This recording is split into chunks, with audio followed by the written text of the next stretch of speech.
Hello everyone, welcome to Pathshala IIT JEE or Medical Muzaffarpur. Here I am Shimanshu Kumar pursuing my BTech in Computer Science and Engineering and now a Faculty of Physics in Pathshala IIT JEE Muzaffarpur.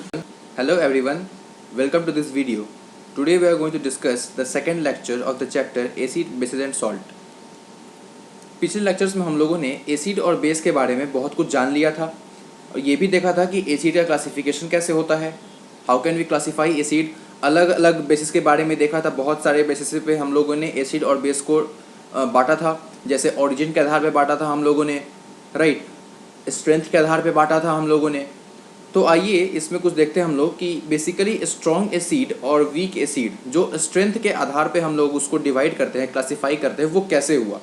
तो हम लोगों ने ये जाना था कि जो strong acid है ये वैसा एसिड है जो वाटर में डिसॉल्व होने के बाद कंप्लीटली डिसोसिएट कर जाता है, यानी कि पूरा का पूरा वाटर में जाने के बाद वो टूट जाता है अलग अलग, ठीक है। और वीक एसिड क्या था, जो पार्शियली डिसोसिएट करता है या पार्शियली डिसॉल्व करता है वाटर में, उसे हमने क्या बोला था, वीक एसिड। तो इसको अगर हम समझे अच्छे से तो जैसे हम लोगों को ये पता है कि जो एसिड होता है वो एसिड वाटर में जाने के बाद H+ डोनेट करता है, यानी कि वो H+ में टूट जाता है।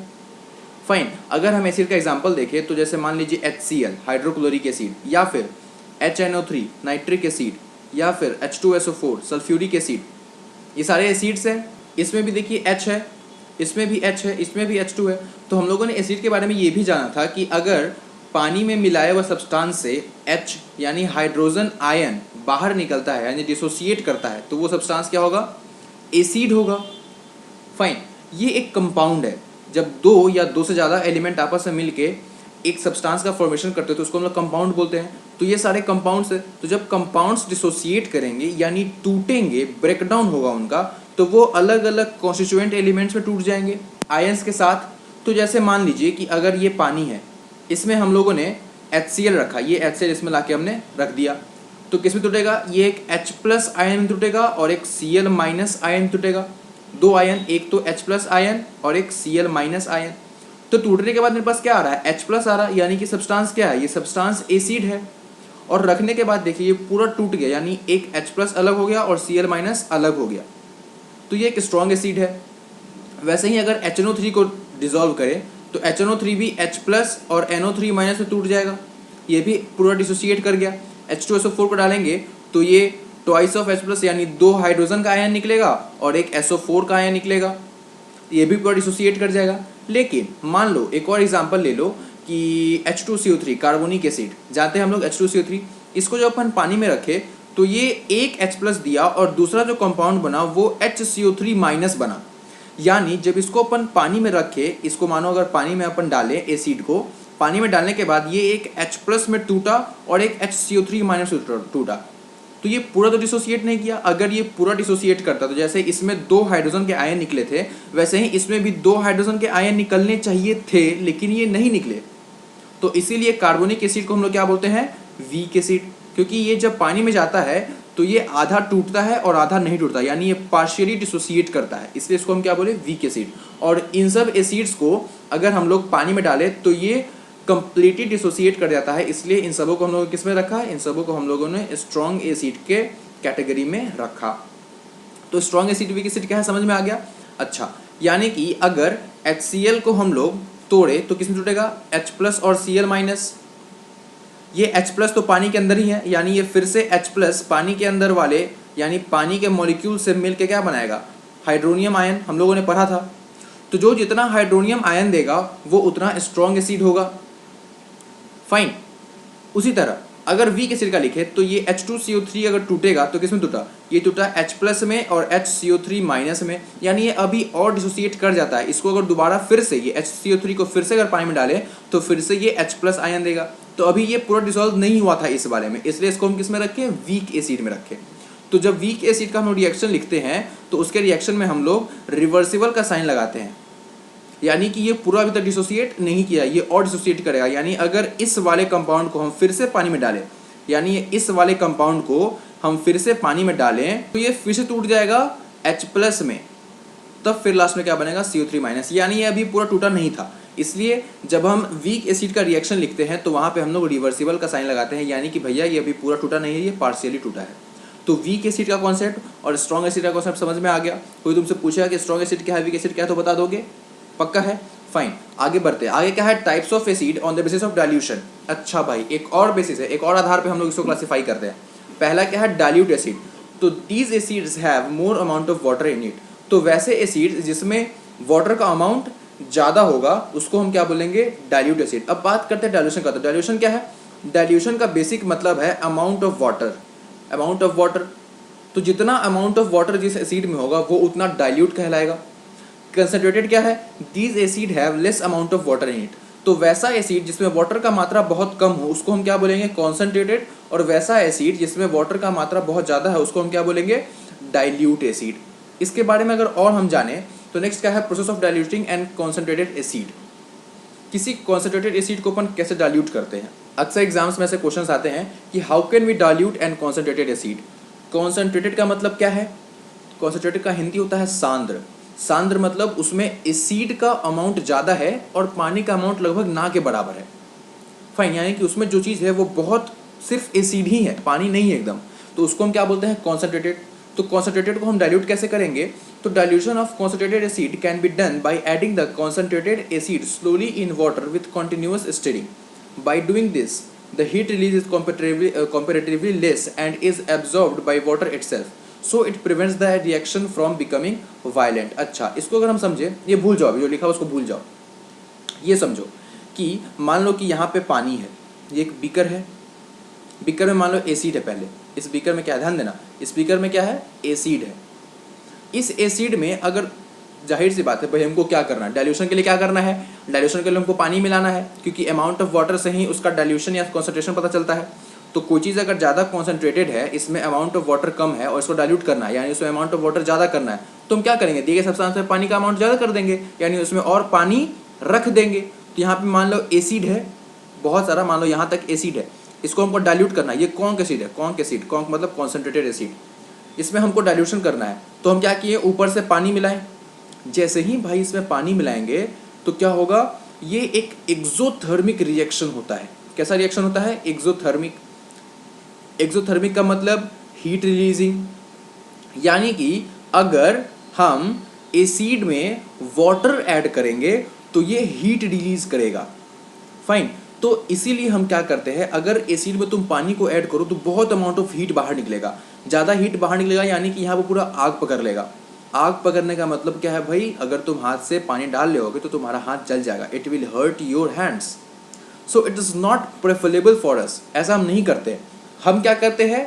हम एक बीकर लिए, इस बीकर में पानी रख लिए। पहले क्या करते थे? एसिड में पानी मिलाते थे, लेकिन हमको ये नहीं करना है क्योंकि ये एक्सोथर्मिक रिएक्शन होता है, बहुत अमाउंट ऑफ हीट रिलीज होगा। हीट रिलीज होगा यानी कि हो सकता है यहाँ पे आग लग जाए, या फिर इसके भाप से जो हीट ये रिलीज करेगा उससे ही तुम्हारा हाथ जल जाए, तुम्हारे हाथ को हार्म पहुँचे।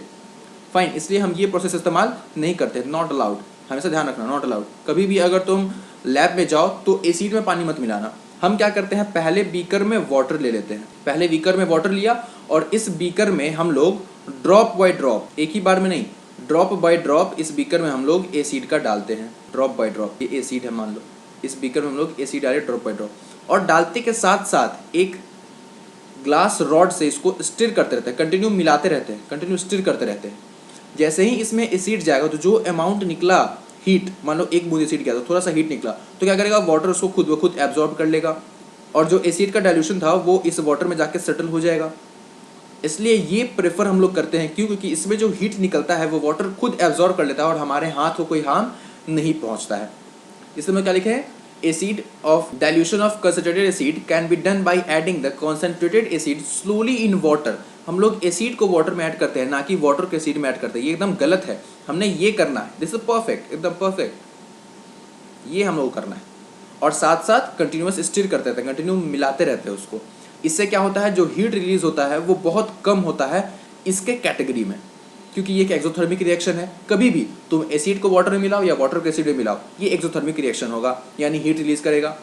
तो जैसे ही हम धीरे धीरे acid, come amount of acid water में ऐड करते हैं तो जो हीट निकलता है वो वाटर खुद एब्जॉर्ब कर लेता है, हम लोग तक उसको नहीं पहुँचने देता है, और इसलिए ये हम लोग के लिए परफेक्ट होता है। तो समझ में आ गया? कैसे किसी कॉन्सेंट्रेटेड एसिड को डाइल्यूट करेंगे। क्लियर है एकदम, पक्का। आगे बढ़ते हैं। नेक्स्ट क्या है, क्लासिफिकेशन ऑफ बेसिस। अब बेस को हम लोग क्लासीफाई करते हैं। तो on the basis of water solubility there are two types, एक अल्कली और एक सिंपल बेस। फाइन, एक अल्कली होता है और एक जो नॉर्मल बेस है उसको बेस ही रहने देते हैं हम लोग। तो वाटर के सॉल्युबिलिटी के आधार पे, यानी कि जब बेस में अपन पानी मिलाएंगे, जो बेस होगा वो पानी में सॉल्युबल कैसे होगा, सॉरी जो बेस होगा उसका सॉल्युबिलिटी क्या है वाटर में, उसके आधार पे हम लोग इसको क्लासीफाई करते हैं। तो पहला क्या होता है, अल्कली। तो अल्कली क्या है, the bases that are soluble in water are termed as alkali. तो वैसा बेस जो वाटर में सॉल्युबल है उसको हम लोग क्या बोलते हैं, अल्कली बोलते हैं। है बेस ही, बस नाम चेंज हो गया। जैसे sodium hydroxide, potassium hydroxide etcetera. यानी कि बहुत सारे बेसिस हैं, उस बेसिस में से जितने बेसिस वाटर में सॉल्युबल होंगे, जो वाटर में डालने के बाद पूरा घुल जाएंगे, उससे हम क्या बोलेंगे, अल्कली बोलेंगे। All alkalis are base but all bases are not alkali. सारे बेस अल्कली नहीं हो सकते, लेकिन सारा अल्कली बेस हो सकता है। क्योंकि अल्कली क्या है, वाटर सॉल्युबल बेस। अल्कली को हम डिफाइन करें तो एक वर्ड में डिफाइन करना, तो हम क्या लिखेंगे, वाटर सॉल्युबल बेस।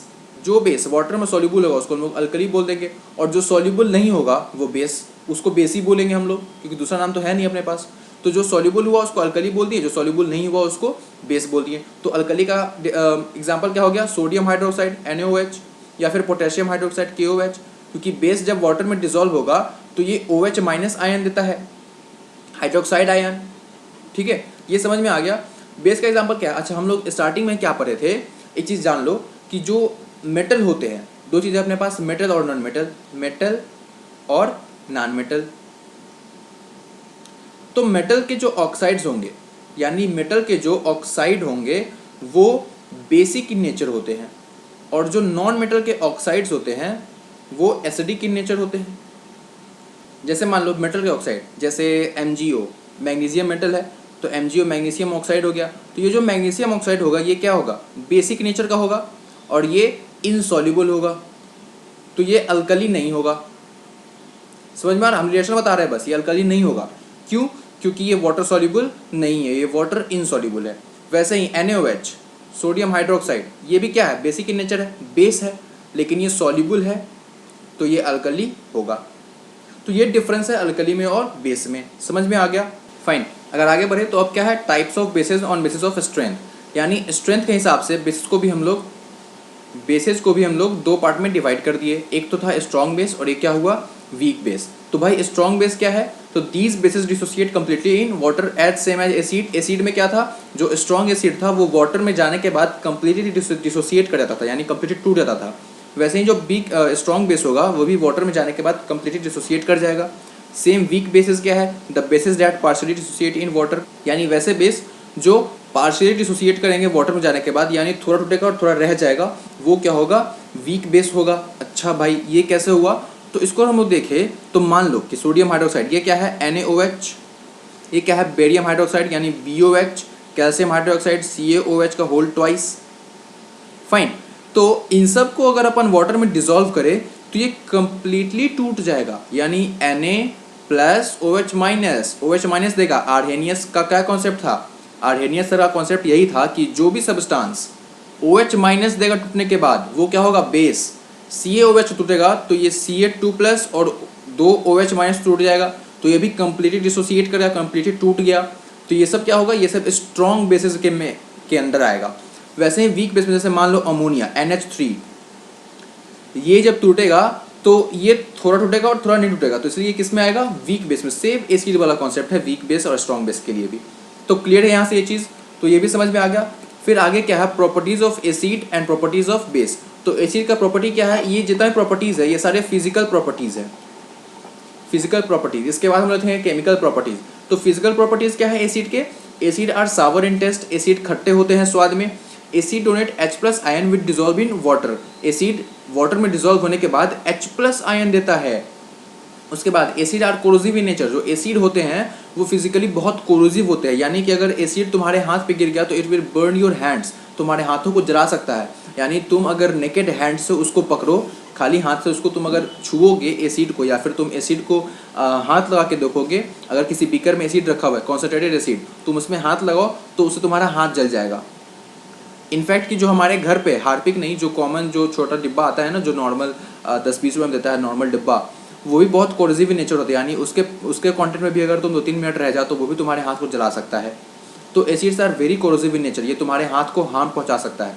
फिर क्या है, acid turn blue litmus to red, acid blue litmus को रेड में चेंज कर देता है। लिटमस क्या है, लिटमस एक इंडिकेटर है जो इंडिकेट करता है कि दिया हुआ सब्सटेंस एसिड है या फिर बेस है। फिर आते हैं प्रॉपर्टीज ऑफ बेस पे, तो बेस का प्रॉपर्टी क्या है, bases are bitter in taste, जो बेसिस है वो टेस्ट में तीते होते हैं, बिटर होते हैं। Basis donate OH minus ion, अच्छा जो बेस है वो OH माइनस आयन देता है वाटर में डिसॉल्व होने के बाद। बेसिस आर सोपी इन नेचर, बेसिस जो है चिपचिपा सा होता है, सोपी एकदम फिसलाउन टाइप का होता है, उसमें सोपी नेचर होता है वो। और बेसिक क्या करता है, रेड लिटमस को ब्लू में चेंज कर देता है। तो ये सारे जो प्रॉपर्टी है ये सारे फिजिकल प्रॉपर्टीज़ है। अगले लेक्चर में हम लोग देखेंगे chemical properties of acids and bases, कि केमिकली जब रिएक्ट कराते हैं एसिड को तो क्या बनता है, क्या उसमें चेंजेस आता है। यहाँ तक सबको समझ में आ गया, नोट्स बना लेना। Till then thanks and good luck.